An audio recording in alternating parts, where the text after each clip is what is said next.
السلام علیکم۔ آج کا ٹاپک ہے اولاد کی پرورش کے آداب۔ اولاد کو اللہ کا انعام سمجھیے، اس کے پیدا ہونے پر خوشی منائیے، خیر و برکت کی دعاؤں کے ساتھ استقبال کیجیے اور اللہ کا شکر ادا کیجیے کہ اس نے آپ کو اپنے ایک بندے کی پرورش کی توفیق بخشی اور یہ موقع دیا کہ آپ اپنے پیچھے اپنے دین و دنیا کا جانشین چھوڑ جائیں۔ اولاد نہ ہو تو اللہ سے نیک اولاد کے لیے دعا کیجیے، جس طرح اللہ کے بزرگ پیغمبر حضرت زکریا علیہ السلام نے نیک اولاد کے لیے دعا فرمائی۔ ربی ہب لی من لدنک ذریۃ طیبۃ انک سمیع الدعاء، اے میرے پالنہار، تو اپنے پاس سے مجھے پاک باز اولاد دے، بے شک تو دعا سننے والا ہے۔ اولاد کی پیدائش پر کبھی دل تنگ نہ کیجیے۔ کھانے پینے کی تنگی یا صحت کی خرابی یا کسی اور وجہ سے اولاد کی پیدائش پر کوڑنے یا اس کو اپنے حق میں ایک مصیبت سمجھنے سے سختی سے پرہیز کیجیے۔ اولاد کو کبھی برباد نہ کیجیے۔ پیدا ہونے سے پہلے یا پیدا ہونے کے بعد اولاد کو برباد کرنا بہترین سنگدلی، بھینکر ظلم، بھاری بزدلی اور دونوں دنیا کی تباہی ہے۔ اللہ کا ارشاد ہے، وہ لوگ انتہائی گھاٹے میں ہیں جنہوں نے اپنی اولاد کو ناسمجھی میں اپنی مورکھتا سے موت کے گھاٹ اتار دیا۔ اور اللہ نے انسانی کوتاہ نظری کا منبھاؤ جواب دیتے ہوئے صاف صاف منع فرمایا ہے کہ اپنی اولاد کو قتل نہ کرو اور اپنی اولاد کو فقر و فاقے کے ڈر سے قتل نہ کرو، ہم ان کو بھی روزی دیں گے اور ہم تم کو بھی روزی دیں گے۔ سچ تو یہ ہے کہ اولاد کا قتل کرنا بہت بڑا گناہ ہے۔ ایک بار ایک صحابی نے پوچھا، اے اللہ کے رسول، سب سے بڑا گناہ کیا ہے؟ آپ نے فرمایا، شرک۔ پوچھا، اس کے بعد؟ آپ نے فرمایا، ماں باپ کی نافرمانی۔ پھر پوچھا، اس کے بعد؟ آپ نے فرمایا، تم اپنی اولاد کو اس ڈر سے مار ڈالو کہ وہ تمہارے ساتھ کھائے گی۔ جنم کے وقت جنم دینے والی عورت کے پاس آیت الکرسی اور سورہ اعراف کی 2 آیتوں کی تلاوت کیجیے اور سورہ فلق اور سورہ ناس پڑھ پڑھ کر دم کیجیے۔ جنم کے بعد نہلا دھلا کر داہنے کان میں اذان و بائیں کان میں اقامت کہیے۔ جب حضرت حسین کا جنم ہوا تو نبی صلی اللہ علیہ وسلم نے اذان و اقامت فرمائی۔ نبی صلی اللہ علیہ وسلم نے یہ بھی فرمایا کہ جس کے یہاں بچے کا جنم ہو وہ بچے کے داہنے کان میں اذان و بائیں کان میں اقامت کہے تو بچہ اموسی بیان، اس مرض میں بچے بے ہوش ہو جاتے ہیں کی تکلیف سے بچا رہے گا۔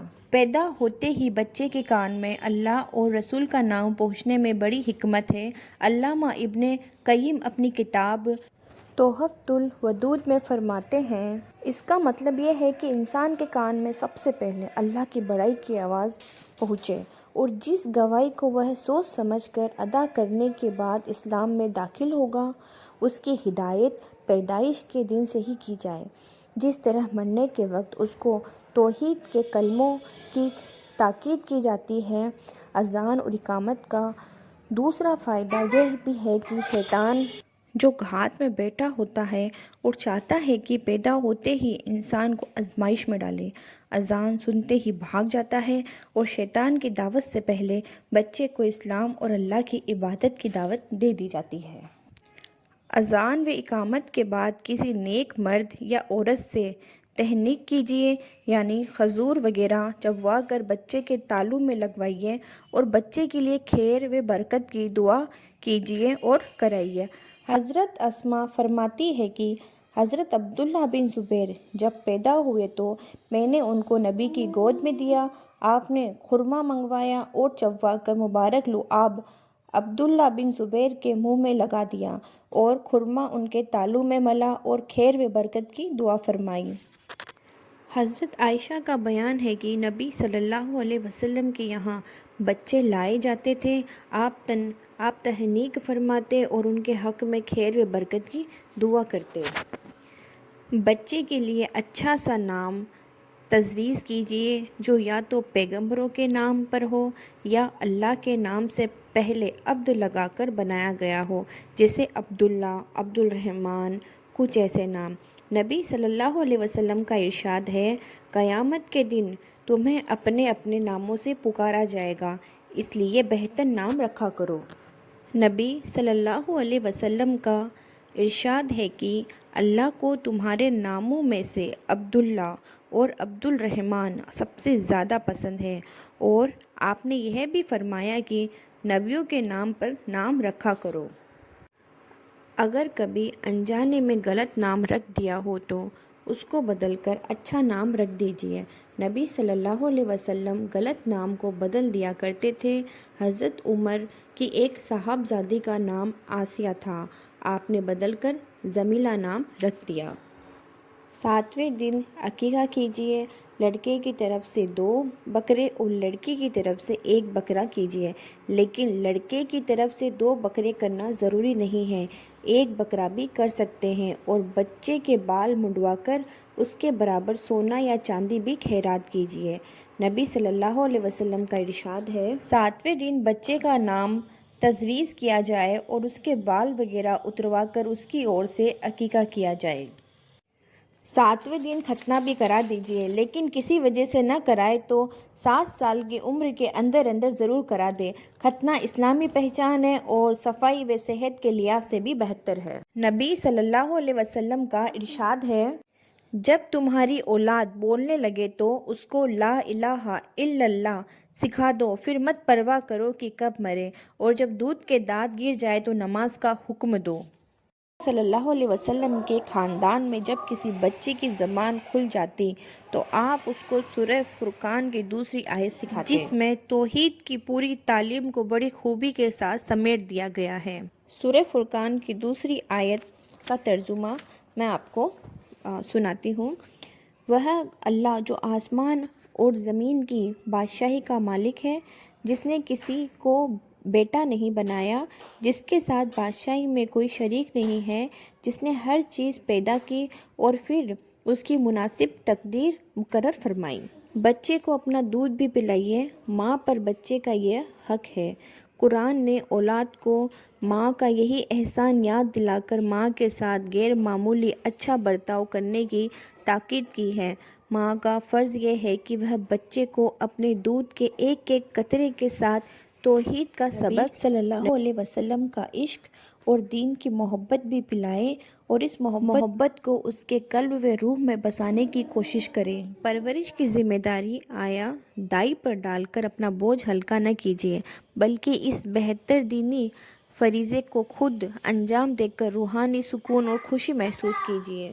اولاد کو بات بات پر ڈانٹنے، جھڑکنے اور برا بھلا کہنے سے سختی سے پرہیز کیجیے، اور ان کی کوتاہیوں پر بیزار ہونے اور نفرت ظاہر کرنے کے بجائے پوری حکمت کے ساتھ ان کی تربیت کرنے کی محبت بھری کوشش کیجیے، اور اپنے کاموں سے بچوں کے ذہن پر یہ ڈر بہرحال غالب رکھیے کہ ان کی کوئی شریعت کے خلاف بات آپ ہرگز برداشت نہ کریں گے۔ اولاد کے ساتھ ہمیشہ پیار، محبت اور نرمی کا برتاؤ کیجیے، اور ضرورت اور حیثیت کے مطابق ان کی ضرورتیں پوری کر کے ان کو خوش رکھیے، اور اطاعت اور فرمانبرداری کے جذبے ابھاریے۔ اولاد ہمارے دلوں کا پھل ہے، کمر کی ٹیک ہے۔ ہماری حیثیت ان کے لیے زمین کی طرح ہے جو نہایت نرم اور غیر نقصان دہ ہے، اور ہمارا وجود ان کے لیے پھیلے ہوئے آسمان کی طرح ہے۔ انہی کے ذریعے بڑے بڑے کام انجام دینے کی ہمت کرتے ہیں۔ اگر یہ آپ سے کچھ مانگے تو ان کو خوب دیجیے، اور کبھی دل بجھ جائے تو ان کے دلوں کا غم دور کیجیے۔ نتیجے میں وہ آپ سے محبت کریں گے، آپ کی باپ والی کوششوں کو پسند کریں گے، اور کبھی ان پر نہ سہنے کے قابل بوجھ نہ بنیے کہ وہ آپ کی زندگی سے اکتا جائیں اور آپ کی موت چاہنے لگے، آپ کے قریب آنے سے نفرت کرے۔ بچوں کو ڈرانے سے بچیے۔ بچپن کا یہی ڈر ساری عمر کے ذہن و دماغ پر چھایا رہتا ہے، اور ایسے بچے عام طور سے زندگی میں کوئی بڑا کارنامہ انجام دینے کے لائق نہیں رہتے۔ چھوٹے بچوں کے سر پر محبت سے ہاتھ پھیریے، بچوں کو گود میں لیجیے اور پیار کیجیے اور ان کے ساتھ کھیلیے۔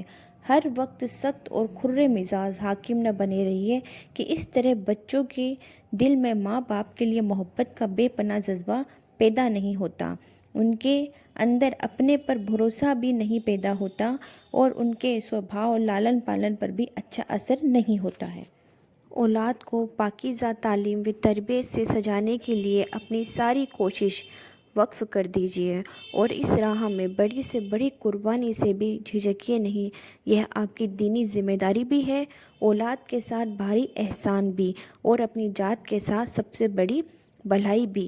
قرآن میں ہے، ایمان والو بچاؤ اپنے آپ کو اور اپنے گھر والوں کو جہنم کی آگ سے۔ نبی صلی اللہ علیہ وسلم کا ارشاد ہے، باپ اپنی اولاد کو جو کچھ دے سکتا ہے اس میں سب سے بہتر تحفہ اولاد کی اچھی تعلیم و تربیت ہے۔ نبی صلی اللہ علیہ وسلم نے فرمایا کہ جب انسان مر جاتا ہے تو اس کا عمل ختم ہو جاتا ہے، لیکن 3 قسم کے عمل ایسے ہیں جو ان کا اجر و ثواب مرنے کے بعد بھی ملتا رہتا ہے۔ ایک یہ ہے کہ وہ صدقہ جاریہ کر جائے، دوسرا ایسا علم چھوڑ جائے جس سے لوگ فائدہ اٹھائے، تیسرا نیک اولاد جو باپ کے لیے دعا کرتی رہے۔ اصل میں اولاد ہی آپ کے بعد آپ کی تہذیب، روایتوں، دینی تعلیم اور توحید کے پیغام کو زندہ رکھنے کا ذریعہ ہے، اور مومن نیک اولاد کی آرزوئیں اسی لیے کرتا ہے تاکہ وہ اس کے مرنے کے بعد اس کے پیغام کو زندہ رکھ سکے۔